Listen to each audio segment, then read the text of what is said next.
আমার কাছে একটা সাইকেল কেনার টাকাও ছিল না। আজ পর্যন্ত একটা সাইকেল কেনার টাকা আমার কাছে নাই। ছোটবেলায় বহুত শখ ছিল এই সাইকেল নিয়ে স্কুলে যাওয়া, কিন্তু টাকার অভাবে আমি সাইকেল নিয়ে কোনোদিন স্কুলে যাইতে পারি নাই। কারণ আমার ফ্যামিলির সামর্থ্য ছিল না আমার একটা সাইকেল কিনা দিবে। তখনকার কিন্তু এই সাইকেলের দাম ছিল মাত্র 4 থেকে 5 হাজার টাকা।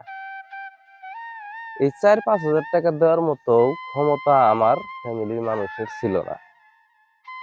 বন্ধু বান্ধব অনেকেই সাইকেল নিয়ে যাইতো। কোনোদিন কোনো বন্ধু বান্ধব যদি রাস্তাতে হাইটাও যাইতাম, সাইকেলের পিছনে পর্যন্ত উঠাইতো না যে উঠায় নিয়ে যাই। আমার এইখান থেকে কিন্তু আমি যে স্কুলে লেখাপড়া করছি ওই স্কুল কিন্তু অনেক দূর, হাইটে যাওয়া লাগে, গাড়ি ঘোড়া চলতো না।